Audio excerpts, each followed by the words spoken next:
여러분 안녕하십니까. 오늘이 토요일 날이죠. 두 번째 녹화를 합니다.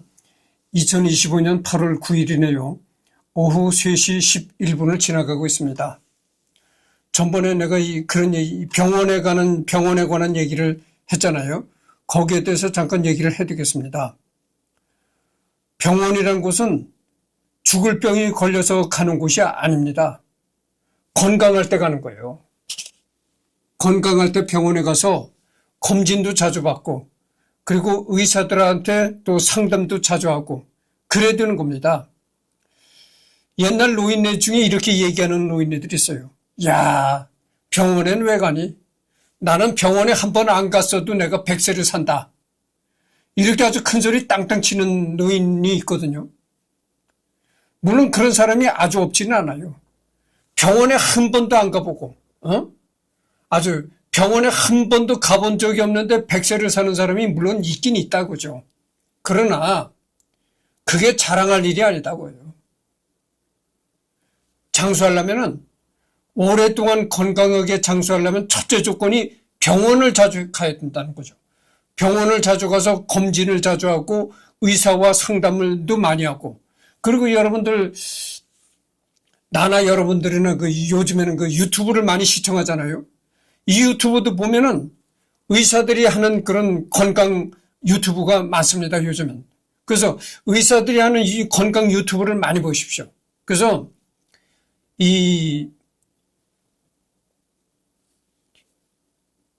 또 계속 드는 얘기가 되는데 병원에 자주 간다면 뭐 죽을 병이 걸리네 이렇게 생각하는데 죽을 병이 걸려서 병원을 가면요. 의사도 어찌할 수가 없는 겁니다. 그렇잖아요.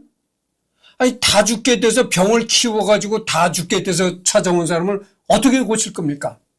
아니, 의사가 죽은 사람을, 그렇잖아요, 여러분들. 아무리 의사라도 한 번 죽어지면 그만이지. 그걸 되살릴 수 있는 사람은 없는 거예요. 다 죽게 돼서 병원을 찾아온 사람은 어떻게 도로 살려낼 수가 있나요? 그냥 그렇게 죽을 병에 걸리기 전에 병원을 가야 된다 이거죠. 그게 중요하고 건강하게 장수하려면은 우선은 자기 자신이 이 의사들하고 많이 상대를 해보고 또 의사들이 이 유튜브에 나와서 하는 그런 것도 많이 시청을 하고 그래가지고 의사는 아니래도 우선 자기 자신이 반의사가 되어야 되는 겁니다. 의사적인 그렇게 의학적인 상식을 자기 자신이 많이 갖추고 있어야 된다 이런 얘기예요. 그래야 장수할 수가 있는 겁니다. 그래서 여러분들 나는 병원에 한 번 가본 적이 없는데 이렇게 100세까지 장수한다. 이게 자랑할 일이 아닌 거예요. 그래서 여러분들 평소에 병원에 건강할 때 병원에 가서 검진도 자주 받고 그래가지고 건강하게 장수를 하시기 바랍니다. 이제 여기서부터 할 차례죠. 곧 폭스사와의 새로운 계약을 체결하게 되는데 단독 지자권 보유 보너스 일시백 1000만 10만 불 그리고 브로드웨이 히트작을 영화화한 7년 만에 유출의 주연 배역을 약속받으며 걸맞은 대우를 받게 된다. 다음 작품으로 서부 영화 돌아오지 않는 강 리버 오브 노 리턴 이 개봉되게 되지만 마를린은 제2급 카우보이 영화라고 부르며 개인적으로 싫어했다. 하지만 관객들에게는 인기가 있었고 흥행엔 성공한다. 그 뒤 뮤지컬 장르인 쇼 비즈니스 같은 비즈니스는 없다. 노 비즈니스 라이크 쇼 비즈니스를 찍게 된다. 마릴린은 매우 찍기 싫어했지만 전에 거절했던 영화 더 걸 인 핑크 딩크스 대신 복수사에서 영화 촬영을 요구했다. 개봉은 많은 비평가들의 혹평들과 흥행 또한 성공하지 못한다.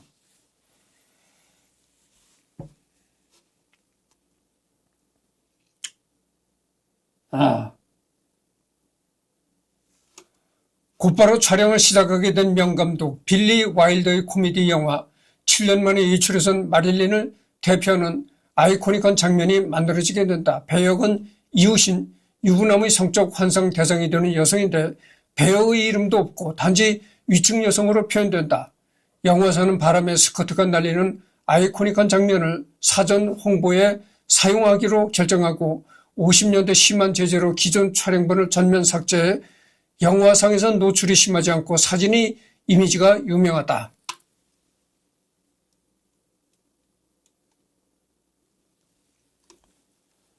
영화는 1955년 개봉 후 그녀의 가장 큰 상업적 성공작이 되었다. 또 곧 할리우드를 떠나 캘리포니아주의 동쪽 해안으로 잠시 이주하게 된다.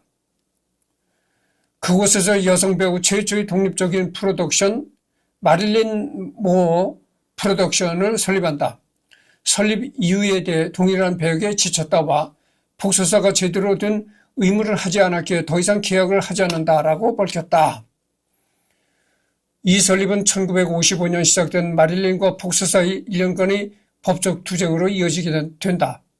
그 와중에 미디어는 마릴린을 크게 조롱했으며 여러 브로드웨이 TV에선 주로 자신이 제작 회사를 설립하는 멍청한 여배우 역할로 패러디를 해댔다.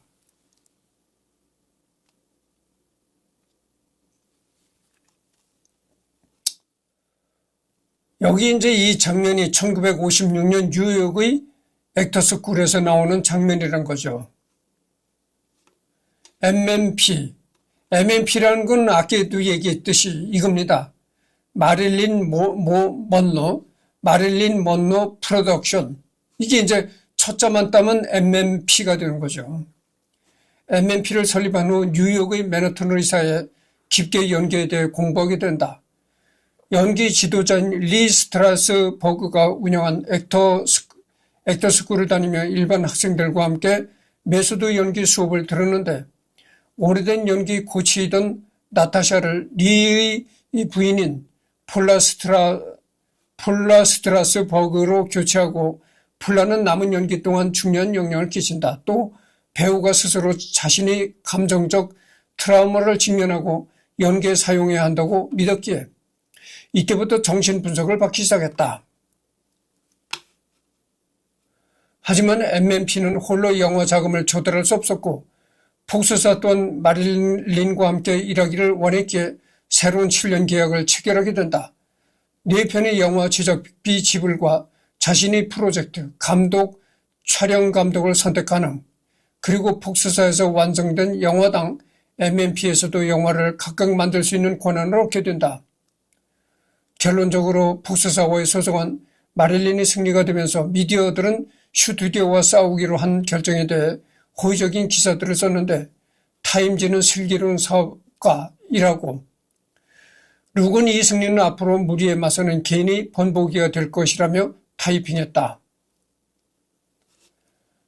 새 계약에 따른 영화 버스 정류장의 촬영을 시작했는데 과거에 집착하는 순간은 카우보이에 의해 스타의 꿈이 복잡해지는 가수 세리 배역을 연기했다. 역할을 위해 새로운 억양을 배웠고 이전 영화와는 다른 메이크업과 의상을 선택한다. MMP의 책임자인 마릴린이 직접 기술적인 문제들을 책임지고 촬영에 대한 많은 결정을 내렸는데 처음엔 의문을 가졌던 감독 조슈아 로건은 이런 모습들을 보고 곧 견해를 바꿨다고 한다. 심지어 코미디와 비극을 자연스럽게 혼합하는 마릴린의 능력을 찰리 채플린과 비교하기도 했다. 이 시기에 극작가 아서 밀러와 세 번째 결혼을 하게 되는데 그러니까 이때 그 영화 촬영 이때 한창 열중할 때 그때 또 세 번째 결혼을 하게 된다는 거죠. 유대인인 그를 따라 함께 유대 의식을 가졌다. 또 결혼과 동시에 무교에서 유대교를 개종했고 그러니까 이 세 번째 결혼한 남자는 유대인이라는 거죠. 유대인 피를 가진 남자였다. 그래서 이제 남편을 따라서 마릴린 먼로도 유대교로 개종했다. 이에 대해 이집트는 마릴린의 모든 영화 상영을 금지한다. 영화 버스 정류장은 개봉 후 흥행에 성공하는데 연기 또한 비평가들에게 호평을 받았다. 마릴린은 처음으로 연기 시상식인 골든 글로브 여주연상 후보에 올랐다. 이후 복수사의 어떤 제재 없이 MMP의 첫 독립 프로젝트 왕자와 무희를 영국에서 촬영한다. 로렌스 올리비에가 감독, 공동 제작, 공동 주연을 맡았는데 둘은 촬영 내내 의견 차이로 갈등을 겪는다. 한 일화로 로렌스는 당신이 해야 할 일은 섹시하기만 하면 된다라고 마릴린 면전 앞에서 말했으며 마릴린 배역에 대해 원래 배역을 맡기로 했지만 교체된 아내 비비안 리 무대 해석을 그대로 복제하기를 원했다. 또 세트장에서 연기 코치인 폴라의 존재를 매우 싫어했다고 한다. 이에 대한 보복으로 마릴린은 비협조적이었고 의도적으로 지각했으며 결국엔 로렌스에게 당신의 아티스트를 존중하지 않는다면 그들은 제 역할을 하지 않습니다. 라는 명언을 하게 된다. 많은 어려움에도 불구하고 촬영은 예정 날짜대로 완성됐는데 개봉 후 애매한 평가를 받았다. 미국 관객들에겐 인기가 없었지만 유럽에선 좋은 평가를 받아 이탈리아 영화제 다비드 디도나텔로상, 프랑스 영화제 크리스탈 스타상을 수상했고 영국의 BAFTA에 지명되었다.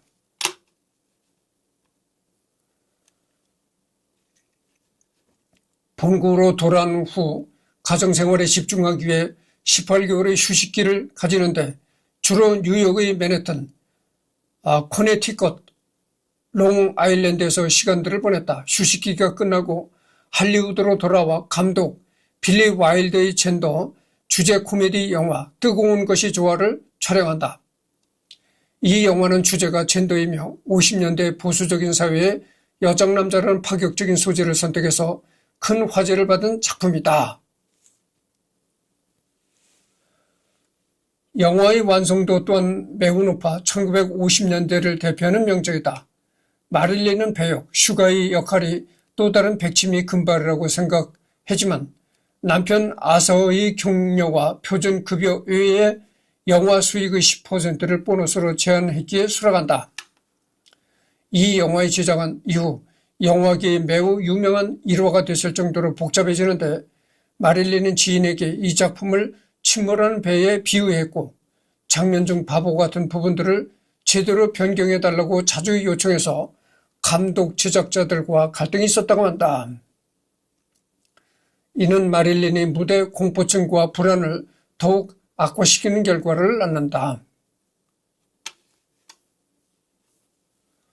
결론적으로 감독인 빌리는 마릴린의 연기에 대해 만족하면서 누구나 대사를 기억할 수 있지만 아티스트가 실제 세트장에서 대사를 알지 못해도 중요한 건 자신의 연기를 보여줘야 한다. 마릴린은 코미디에 천부적인 재능이 있어 그녀 아니면 누가 이 역할을 완벽히 소화하겠냐라며 마릴린의 연기를 칭찬했다. 개봉 후 엄청난 상업적인 성공을 했는데 그의 박스오피스 3위를 기록했다. 마릴린의 전 필모그래피 중 흥행 1위작이기도 하다. 연기 커리어에 대해서도 가장 높이 평가되어 첫 연기상인 골든글로브 여우 주연상을 수상하게 된다. 미국 의회 도서관 영구 보존 영화이며 각종 영화 관련 순위에 항상 들어가는 명작 대우를 받고 있다. 신사는 금발을 좋아한다. 7년 만의 외출이 마릴린이 스타로서 대표되는 작품이라면 뜨거운 것이 좋아하는 배우로서 대표되는 작품으로 평가받는다. 뜨거운 것이 좋아는 배우로서 대표되는 작품으로 평가받는다.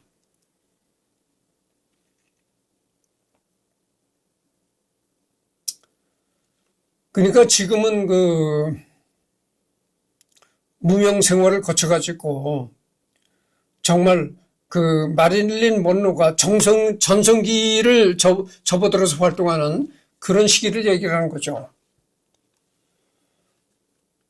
다음 작품으로 지금 14분이 경과했습니다. 다음 작품으로 1959년 말쯤 뮤지컬 코미디 장르의 사랑을 합시다를 찍었는데 촬영 중 공동 주연인 이브 몽땅과 깊은 사이가 되었다. 여러분 이브 몽땅 또 유명하잖아요. 이 사람이 이제 이브 몽땅인데 배우 가수, 댄서, 미용사, 방송인 이러네요. 이 사람도 배우인데 영화를 찍다가 이브몽땅과 깊은 사이가 되었다 이런 얘기죠. 이건 이게 당연하죠. 남녀가 같이 자주 이렇게 만나서 영화를 찍다 보면 정말 정이 들 수밖에 없는 겁니다. 그 정이 또 사랑을 변하는 거죠. 그러니까 이브몽땅도 인물이 좋았고 또 마릴린 먼로는 더더욱 인물 좋은 여자니까 말할 게 없고, 그러니까 선남선녀가 이렇게 만나가지고 영화를 계속 찍다 보니까 좋아하게 되는 건 너무나 당연하다. 이렇게 되면 어떻게 됩니까? 이렇게 되면은 또 남편이 이게 또 버림받을 처지에 놓여 있게 되는 것이죠. 이를 영화사가 홍보 목적으로 사용해서 언론이 이 사실을 직접 풀었지만 흥행엔 성공하지 못하고 비평 또한 진부하다며 온갖 혹평을 쏟아냈다. 마지막 완성작으로는 남편이던 극작가 아서 밀러가 극본을 직접 써서 마릴린에게 선물한 흑백 영화 어울리지 않는 사람들로 3명의 나이든 카우보이와 친구가 된 최근 이혼한 여성 배역을 연기했다. 촬영을 당시 사생활에서 매우 힘든 시기였는데 둘의 결혼 생활은 최악으로 살상 끝이 난 상태였고 이들은 촬영이 끝날 때까지 내내 아무 말도 하지 않았다. 특히 약물, 불면증 등으로 건강이 크게 악화된 마릴린에겐 매우 힘든 시기였다.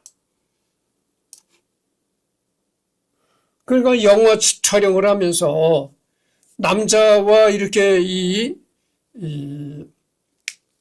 남자 배우들과 이렇게 상대 역으로 이제 마릴린 먼로가 영화에 자주 출연하니까 그 출연한 상대 남자들하고도 정이 생기고 그럴 거 아니겠어요.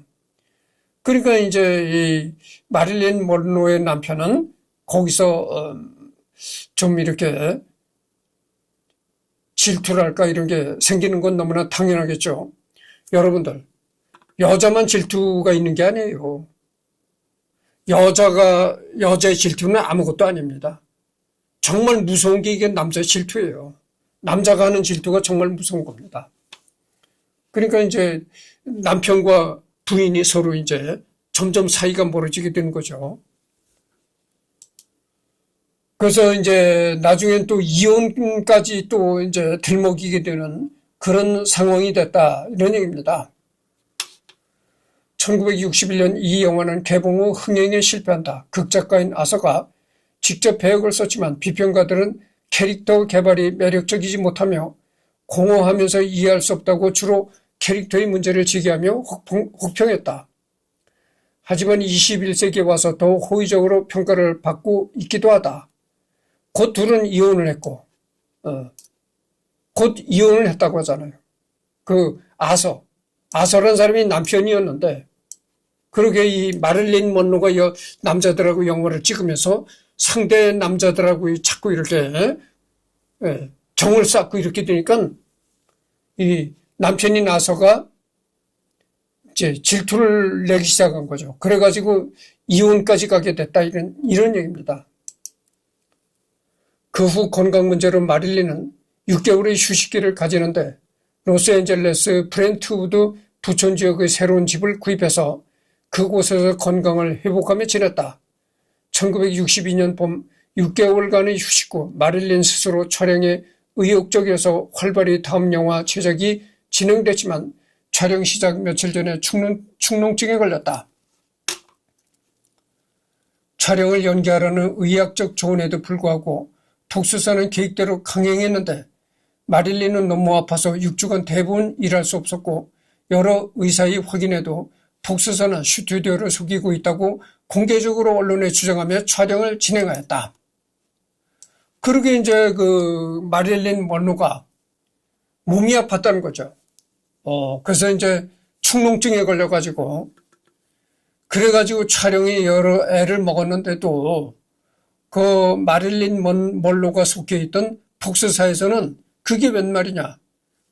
꾀병을 한다. 이런 식의 이제 얘기를 했던 거죠. 그러면서 마릴린 먼로가 꾀병을 한다고 하면서 계속 촬영을 강행해 나갔다 이런 얘기입니다. 스튜디오에서 일방적으로 촬영을 진행시킨 마릴린의 유작이자 미완성작인 썸씽스 카투 기브에서 누드로 수영하는 장면을 촬영했는데 스크린 사상 메이저 스타의 올 누드 촬영시는 처음이라고 한다. 영화 역사상 아주 대스타가 올 누드, 아주 전신 누드로 촬영이 된 건 이 영화가 처음이다 그죠. 그러니까 이 영화 전에는 미국도 아주 그 사회가 보수적인 사회가지고 완관 사회가 돼가지고 절대 여자가 이렇게 옷을 벗는다는 거는 아주 금기시하는 그런 분위기였다 그죠.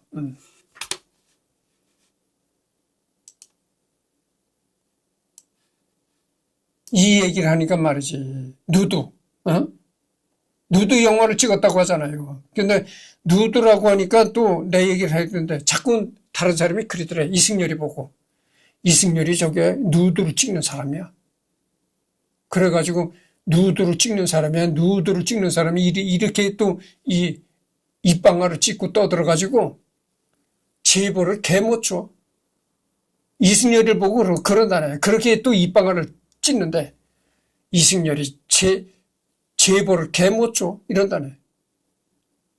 내가 여자들 훌떡 벗은 사진을 찍어본 적도 없는데 그런 또 말을 만들어가지고 그렇게 개라는 거야 나보고. 이승열이를 개래.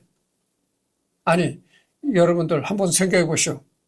내가 전번 시간에도 얘기를 했지만 이 세상에 어느 개가 섹스도 안 하고 혼자 사는 개가 어딨어.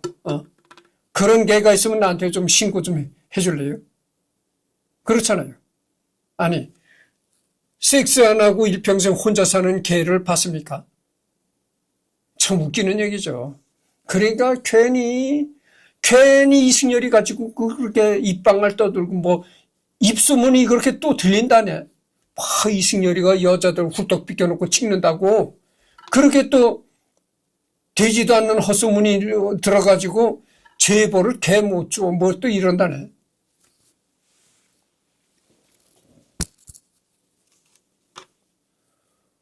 내 뒤를 아무리 밟고 뒷조사를 아무리 해봐라. 내가 진짜 여자들하고 섹스를 하나 내 뒤를 밟아봐. 어?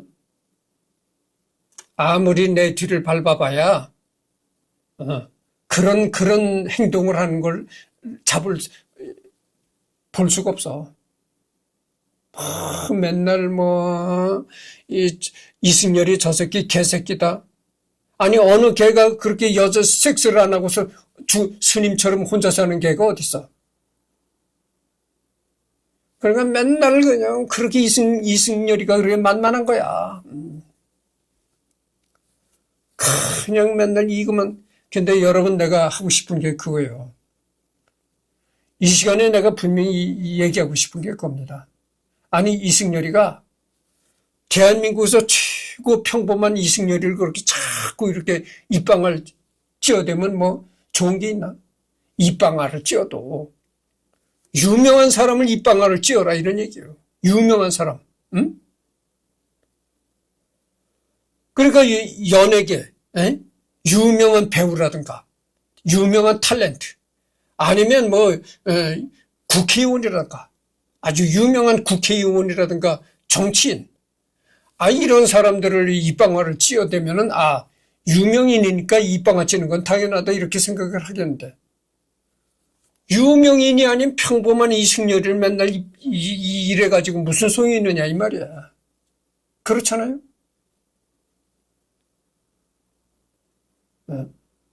입방아를 찌려면 국민의힘 대표인가 뭔가 지금 김문수에 대해서 입방아를 찐다든가 그렇지 않으면 더불어민주당 정청래에 관해서 입방아를 찢는다 그래야지. 이 사회에서 잘 밑바닥 이름도 없는 이승열이가 지금 맨날 이지랄 해가지고 되는 게 있나? 그렇잖아요. 그러니까 이 순간 내 유튜브를 안 봐도 좋으니까 절대 이승열에 대해서 쓸데없는 입방아를 놀리지 마라. 나는 여자들과 절대 섹스를 안 하고 사는 사람이야. 그런 사람을 뭐 개라고?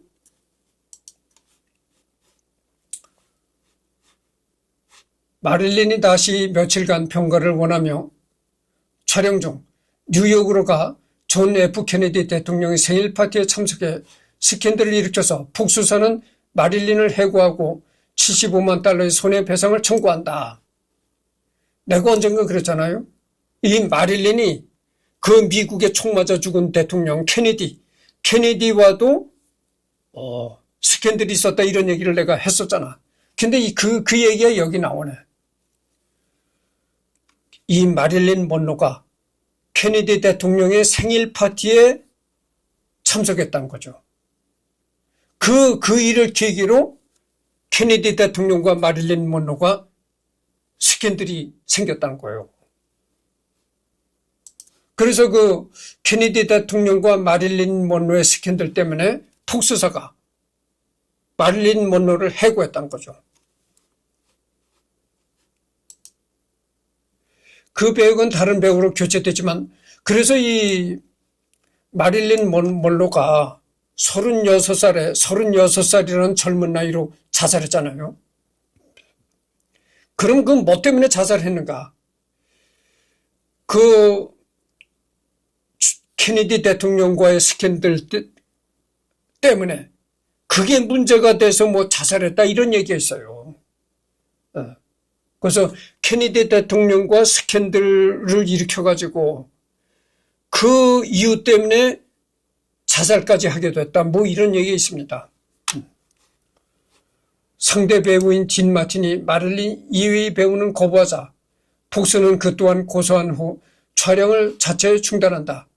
폭스사는 보복으로 마릴린이 영화계의 종말을 고한다며 공개적인 비난을 했으며 온갖 부정적인 악담으로 평판을 떨어뜨렸다.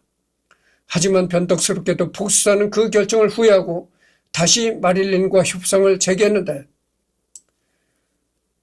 그러니까 이 폭스사가 영화 제작사인 폭스사가 이 마릴린을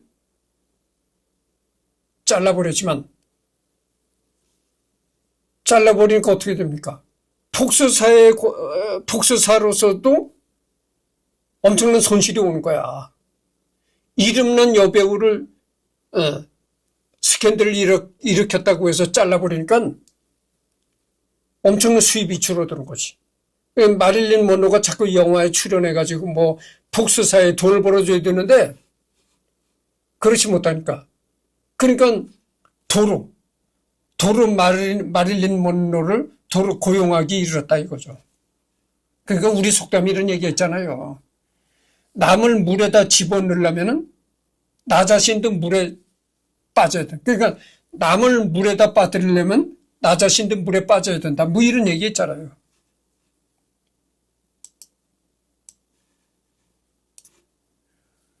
이런 얘기를 하다 보니까 또 떠오르는데 지금 미국의 트럼프 대통령이 엄청난 관세를 부과하잖아요. 그러니까 중국 물건이 미국에 들어와서 팔리지 못하게.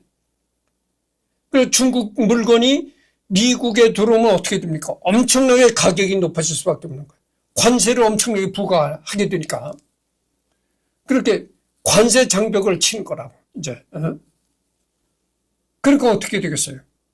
값싼 물건이 미국에 들어와서 이렇게 유통이 되니까, 물건 값이 하락이 됐는데, 딱 중국 물건들이 미국에 못 들어와 팔리게 이렇게 딱 관세 장벽을 치니까 미국의 물가가 올라가는 거야.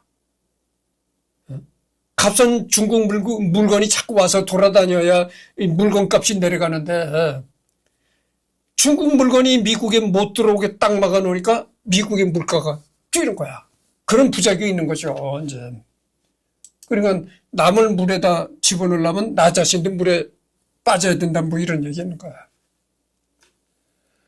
하지만 변덕스럽게도 복수자는 그 결정을 후회하고 다시 마릴린과 협상을 재개했는데 이 영화의 촬영 진행과 새 영화의 주연 배역을 약속받는다. 마릴린은 여러 스캔들이 많았던 대중적 이미지를 복구하기 위해 타임지, 코스모폴리탄, 라이프와의 인터뷰, 보그의 화보 촬영을 포함한 여러 홍보 마케팅에 참여하면서 연예계 평판을 올리기 위해 노력했었다. 이거는 이제 인종차별의 저항적이었던 마릴린 먼로의 모습이다. 뭐 이런데 이게 도시 어느 콘크리트에 걸터 앉아 있는 건데 옆에는 흑인이죠. 흑인 여자가 있고 흑인 여자 옆에 이 마릴린 먼로의 모습이 있는데 이 얼굴을 보면 말이죠. 확실히 미인이에요. 미인이다 이거죠. 마릴린 먼로가 미인이 아니라고 부정할 사람은 없을 거라고 생각해요. 다 미인이라고 인정할 수밖에 없다. 이런 생각을 합니다. 확실히 미인이에요. 금발백치미의 컨셉으로 유명하지만 실제로는 매우 똑똑했다.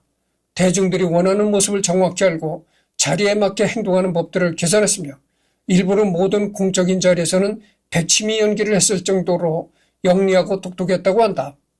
게다가 마릴린의 위탁 부모들 중 한 가정이 흑인 지역을 출입하는 집배원에 있기에 자연스럽게 흑인들과 어울렸던 마릴린은 영화계 데뷔 후에도 흑인 아이들과 한컵에 담긴 아이스크림을 나눠 먹는 모습을 보이며 양부모에게 성추행당한 과거를 공식적으로 고백하고 할리우드의 남성 제작자들과 감독들의 괴롭힘에 대해 큰 비판을 하고 여성 배우 최초로 독립적인 프로덕션 설립을 했을 정도로 진보적이며 모든 인간은 타고난 인종과 성별에 관계없이 평등하다는 의식을 가진 차별이 만연했던 당대 사회의 저항적인 사람이었다. 이 마릴린 먼로를 보고 백치라고 했다는 겁니다. 백치. 백치라는 게 뭡니까? 아무 생각이 없이 살아가는 모젤리는 여자다 이렇게 했다는 거야. 그런 얘기를 누가 또 떠들었다는 거야. 내가 얘기를 했잖아요. 이승열이 얘기를 하면 그렇게 앉으면 떠들어야 된다고 얘기했잖아요. 나도 또 백치라는 얘기를 많이 들었어. 가는 곳마다 이승열이가 또라이래. 네. 저놈 이승열이 저거 또라이야. 저거 모젤린 놈이야. 그래서 내가 왜 이렇게 또라이가 되고 모자린 놈 취급을 받느냐면은, 묵묵히 입도 떠들지도 않고 묵묵히 입 닫고 일만 하니까 그런 거야.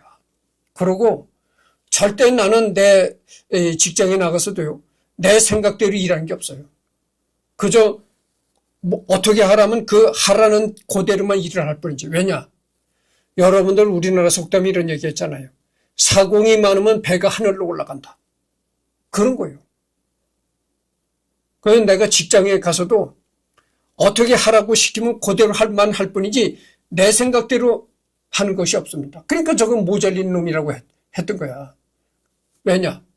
내 생각대로 내 판단대로 일을 했다가 간부가 와서 보고 저거 아닌데 야, 너 이 일을 그렇게 하면 되겠냐?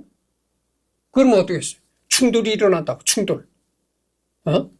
그렇잖아요. 내 마음대로 내 생각대로 일을 추진했다가 그게 윗사람이 와서 윗사람하고 충돌이 날 수밖에 없다. 그러나 나는 내 생각대로 일을 안 합니다. 그러니까 충돌이 없는 거야. 내 생각대로 일을 안 하고 꼭 시키는 그 범위에서만 일을 하기 때문에 나는 간부들과 절대 충돌이 안 일어나는 거야. 그래서 그렇게 충돌을 안 하기 때문에 내가 오래 다닐 수 있는 거야. 응? 내 마음대로 내 승질만 부리고 자꾸 충돌을 하게 되면요. 내가 거기 지금 다니는 일터에 이렇게 오래 다니지 못합니다. 절대 충돌을 안 일으키니까 이렇게 오래 다니는 거예요. 오래 나를 일하게 놔두는 거예요. 그래서 우리나라 속담에 사공이 많은 배가 하늘로 올라가는 거예요. 그래서 내가 이승열이 저거 아무 생각도 없는 놈, 모젤리는 놈. 내가 얼마나 똑똑합니까? 여러분들 참, 이건 내 자랑이 아니라 내 유튜브를 보셔. 내가 얼마나 똑똑한가? 똑똑한 사람이잖아요. 그런데도 내가 또라이 모젤린 놈이라는 취급을 내가 많이 받는다니까. 이 여자도 그런 거야. 이 여자도 보세요.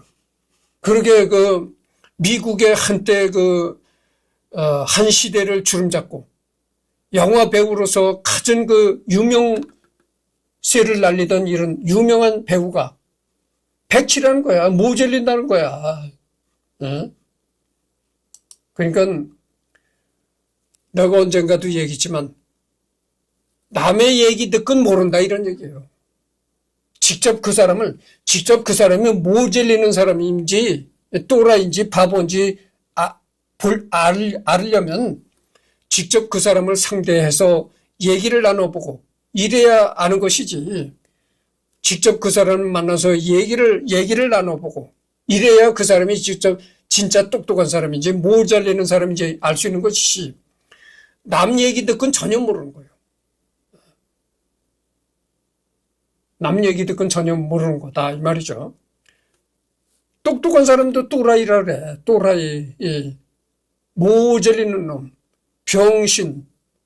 멍청이 이렇게 된 거죠. 그러니까 여러분들 절대 남의 얘기 듣고 그 사람을 또라이라고 그렇게 생각하지 마시기 바랍니다. 그래서 이 여자도 상당히 똑똑한 여자였고 영화 배우로다가 이름을 날린 여자였지만 백치라는 얘기를 들었다 이거야. 모젤리는 여자다 이런 얘기를 들었다는 거죠. 또한 백치 컨셉에서 벗어난 연기를 하고 싶어 했는데 할리우드가 만들어낸 상품이 아닌 배우가 되길 원했다. 형식화된 기존 연기 한계에서 발전하기 위해 당시 획기적인 메소드 연기를 연구하는 액터 스쿨인 뉴욕의 액터스 스튜디오를 다닌다. 생전에 배우로서 입구민 아카데미 시상식에서 상을 간절히 받고 싶어 했지만 아카데미는 마릴렌을 진지하게 봐주지 않았다. 또 그녀가 똑똑하면 안 된다고 믿고 싶었던 기자들은 마릴린이 도스토옙스키의 제와볼의 역할을 맡아보고 싶습니다라고 말하자 한다는 질문이 도스토옙스키 스펠링은 아냐? 였다. 제임스 조이스의 율리시스를 읽고 있는 모습이 찍힌 사진이 있는데 진짜로 읽었는지 궁금했던 한 영문과 교수가 기자에게 문의한 결과 진짜였다고 한다. 야, 참. 이게 얼마나 참 마릴린 먼로를 얼마나 우습게 알고 이렇게 하는 얘기입니까?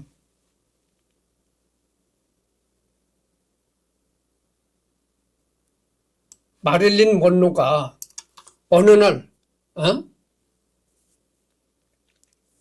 기자들 앞에서 이런 얘기를 했다는 거예요. 도스토옙스키의 제와볼의 그런 영화를 만든다면 거기에 그런 영화를 한번 찍고 싶다 이런 얘기를 했다는 거예요. 그러니까 그 말을 들은 사람이 도스토옙스키라고 영문으로 어떻게 쓰는지 그 스펠링이나 알고 그런 얘기를 하느냐 이렇게 얘기를 했다는 거예요. 그러니까 도스토옙스키가 누굽니까? 러시아의 문호잖아요. 러시아의 유명한 문학가다 이거죠. 그러니까 네가 일자 무신기 글자나 아느냐 이런 식의 얘기가 되는 거야. 그러니까 이 얼마나 마릴린 먼로를 우습게 봤는가 이런 얘기죠.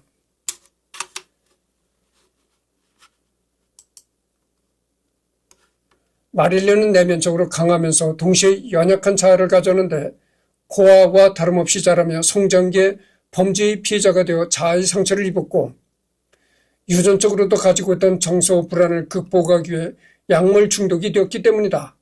영화 뜨거운 것이 좋아를 촬영할 때 서랍을 열며 법원 위스키 어디 있어요 하는 단순한 대사를 무려 59번이나 NG를 해서 결국 서랍 안에 대사를 적어 놓았지만 어느 서랍에 대사를 넣었는지 몰라 모든 서랍에 넣은 후에 대사를 말했었다.